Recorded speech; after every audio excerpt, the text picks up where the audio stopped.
Regita dan Salsa adalah seorang sahabat sejak sekolah menengah atas. Walaupun ketika kuliah mereka memiliki tujuan masing-masing, tetapi ketika ada waktu luang, mereka selalu menghabiskan waktu bersama. Nah, karena pada minggu besok adalah hari libur, maka mereka berencana untuk bertemu. Wah, minggu besok kita ada libur nih, Ca. Gimana kalau kita ketemuan? Aku dengar ada buku dirilis baru nih di Gramedia. Wah, boleh juga tuh, Re. Aku juga udah nungguin banget dari lama. Oke, nanti kita ketemuan hari Minggu jam 10 pagi di depan supermarket kayak biasa ya. Oke, siap, Re.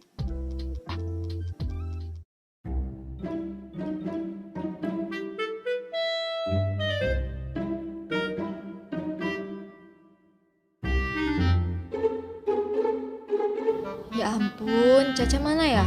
Mana siang-siang gini, panas lagi. Coba deh aku chat dia.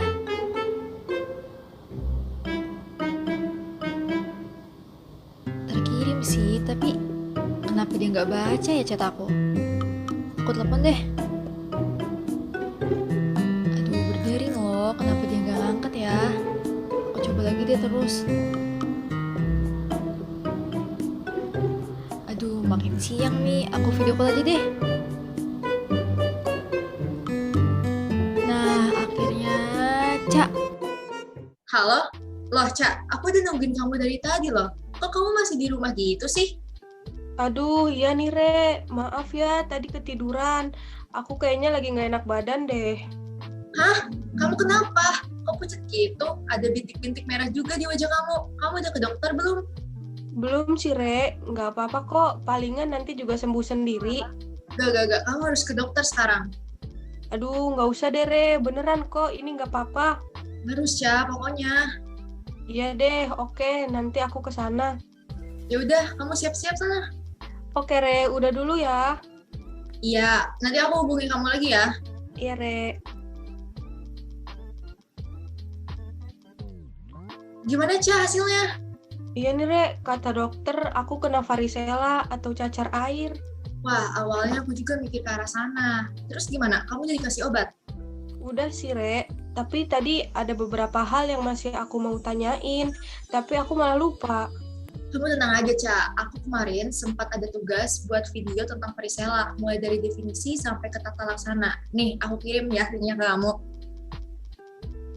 Oke, Re. Terima kasih.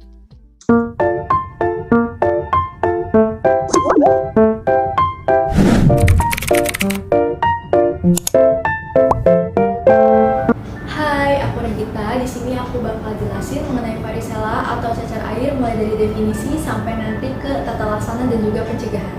Pertama, definisi. Jadi apa sih itu varicella? Jadi varicella ini merupakan penyakit yang ditularkan lewat virus yang menyerang pada kulit dan juga bagian mukosa kulit. Varicella ini juga biasanya oleh masyarakat awam dikenal dengan cacar air atau chickenpox. Untuk epidemiologi pada varicella ini biasanya ditemukan pada anak-anak sebanyak 90% dan juga 2% pada orang dewasa dan juga sisanya dapat terkena pada kelompok tertentu. Untuk penyebarannya, varicella ini disebarkan lewat udara atau aerogen dan juga untuk gejala klinisnya itu biasanya timbul setelah 7 hari dengan dilihat adanya ruam-ruam pada bagian kulit. Selanjutnya yaitu ada etiopatogenesis. Untuk lebih paham dan juga mengerti tentang bagaimana sih penularan varicella ke manusia, itu dapat dilihat di animasi berikut ini. Varicella zoster virus, or VZV, causes the chickenpox infection. Most cases occur through contact with an infected person. The virus is contagious to those around you for 1 to 2 days before your blisters appear. VZV remains contagious until all blisters have crusted over. The virus can spread through saliva, coughing, sneezing, contact with fluid from the blisters.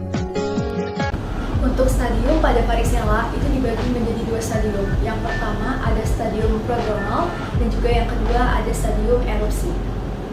Pertama yaitu stadium prodromal. Stadium prodromal itu biasanya akan terasa di hari ke-14 sampai hari ke-15 pada saat inkubasi.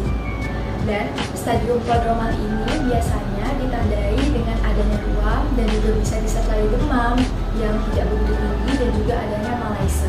Pada anak atau dewasa, biasanya sindrom prodromal ini selain ruam, awalnya itu didahului dengan demam selama 2-3 hari, lalu bisa juga disertai dengan menggigil, nyeri punggung, dan juga bisa nyeri tenggorokan serta batuk. Yang kedua, ada stadium erupsi. Stadium erupsi ini adalah ketika ruam itu mulai menyebar dari mulai daerah kulit kepala hingga ke badan dan juga bagian ekstremitas. Ruam pada stadium erupsi ini juga biasanya ditemukan pada daerah-daerah yang tertutup dan juga jarang ditemukan di daerah yang terbuka, contohnya pada bagian telapak kaki dan juga pada bagian telapak tangan.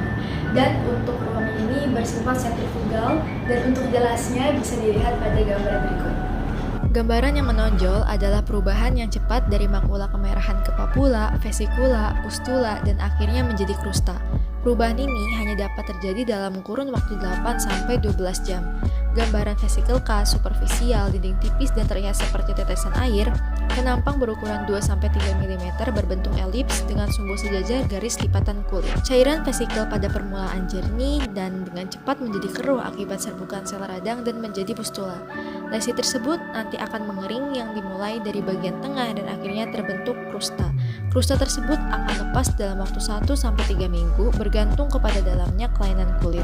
Selanjutnya yaitu pemeriksaan penunjang. Ada beberapa pemeriksaan yang dapat dipakai dalam kasus varicella ini. Yang pertama yaitu dengan SDT atau sediaan darah tepi dan bisa dilihat adanya penurunan leukosit dan juga adanya peningkatan enzim hepatit. Selanjutnya yang kedua ada percobaan SIM. Yang ketiga yaitu adanya pemeriksaan cairan vesikel yang dapat dilakukan dengan cara PCR atau serologi. Dan yang terakhir yaitu ada pemeriksaan agglutinasi latex. Selanjutnya yaitu diagnosis. Untuk menentukan apakah seseorang terkena varicella atau tidak, yang pertama tentu saja kita harus melakukan anamnesis, lalu dan juga ada manifestasi klinis lainnya seperti ruam dan juga rasa gatal dan gejala-gejala prodromal lainnya. Selanjutnya yaitu diagnosis banding.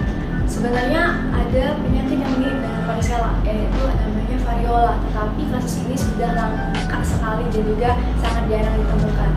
Dan biasanya untuk variola itu menyebarnya dari bagian akral atau kaki, sedangkan pada varicella kan tadi menyebarnya dari bagian kulit kepala, lalu ke badan dan juga bagian ekstremitas. Dan ada pun penyakit lainnya seperti hipersensitivitas terhadap serangga, pleva, dan juga skabies impetigenisata. Selanjutnya untuk komplikasinya itu ada beberapa komplikasi yang dapat menyebabkan terjadinya varicella ini. Yang pertama itu ada pneumonia, selanjutnya ada encephalitis, ada hepatitis, dan pada orang-orang yang memiliki gangguan pada imun. Selanjutnya perlu diperhatikan juga pada ibu hamil karena dapat menyebabkan kelainan janin yaitu berupa varicella congenital. Selanjutnya yaitu adalah tata laksana. Nah, pada anak-anak yang memiliki imunokompeten biasanya tidak diperlukan pengobatan yang terlalu spesifik. Pengobatannya ini biasanya dilakukan dengan cara simptomatik. Lalu apa saja sih? Yang pertama, apabila masih berupa vesikel, itu dapat diberikan bedak saja agar vesikel tersebut tidak pecah. Tetapi apabila vesikelnya sudah pecah dan juga berubah menjadi krusta, maka dapat diberikan salep antibiotik agar tidak terjadi infeksi sekunder. Selanjutnya yang ketiga, dapat diberikan antipiretik atau analgetik, tetapi kecuali tidak boleh yang berasal dari golongan salisilat atau aspirin karena dapat mengacu kepada sindrom Rey. Dan yang keempat, dapat selalu menjaga kebersihan glukosa lalu agar tidak infeksi ketika menggaruk ke daerah yang lain. Lalu, ada pun pemberian obat antivirus. Jadi obat antivirus ini biasanya digunakan untuk mengurangi lamanya sakit, mengurangi kemarahan, dan juga mempercepat penyembuhan. Nah, jadi untuk pengobatan menggunakan antivirus ini biasanya dilakukan 48-72 jam setelah adanya erupsi di bagian kulit. Dan untuk golongannya itu ada 3 golongan. Yang pertama ada acyclovir, lalu ada valacyclovir dan juga farmacyclovir. Lalu untuk dosis yang dapat digunakan seperti ini ya. Selanjutnya yaitu ada pencegahan. Pencegahan tentunya dapat dilakukan dengan cara imunisasi. Imunisasi dibagi menjadi 2, ada imunisasi pasif dan juga ada imunisasi aktif. Yang pertama yaitu ada imunisasi pasif. Pemberian pada imunisasi pasif ini dilakukan dengan cara memberikan VZIG atau varicella zoster immunoglobulin dan biasanya diberikan kurang dari 3 hari atau 96 jam setelah terpapar dari varicella zoster ini. Dan terbukti pada anak-anak yang memiliki imunokompeten itu tidak dapat atau mencegah terjadinya si varicella ini, dan pada anak-anak yang sudah terkena itu dapat mengurangi gejala yang ada. Dan untuk imunitas ini dapat diberikan kepada yang pertama pada anak-anak yang usianya itu di bawah 15 tahun dan belum pernah mengalami varicella dan juga tidak memiliki antibodinya. Yang kedua pada anak-anak yang di atas 15 tahun yang memiliki imunokompeten juga dan juga belum pernah mengalami varicella ini. Lalu yang ketiga pada bayi yang lahir kurang dari 15 hari dari ibu yang memiliki varicella atau sebelum 5 hari kelahiran itu ibunya teridentifikasi ada varicella atau 48 jam setelah lahir itu terkena varicella. Untuk dosisnya dapat diberikan 125 unit per 10 kg berat badan atau maksimalnya itu adalah 625 unit. Untuk pemberiannya dapat dilakukan dengan cara intramuskuler dan juga intravena dan perlindungan ini bersifat sementara. Yang kedua yaitu ada imunisasi aktif.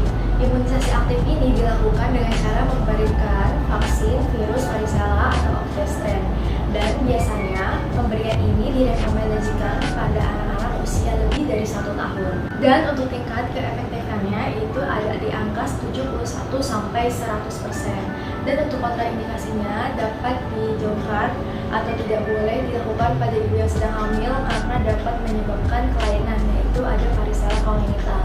Dan untuk pemberiannya itu dilakukan dengan cara subkutan. Jadi untuk efek sampingnya yaitu wajar apabila ada nyeri pada daerah lokal dan juga ada gejala-gejala efek samping vaksin seperti biasanya seperti demam dan lain-lain.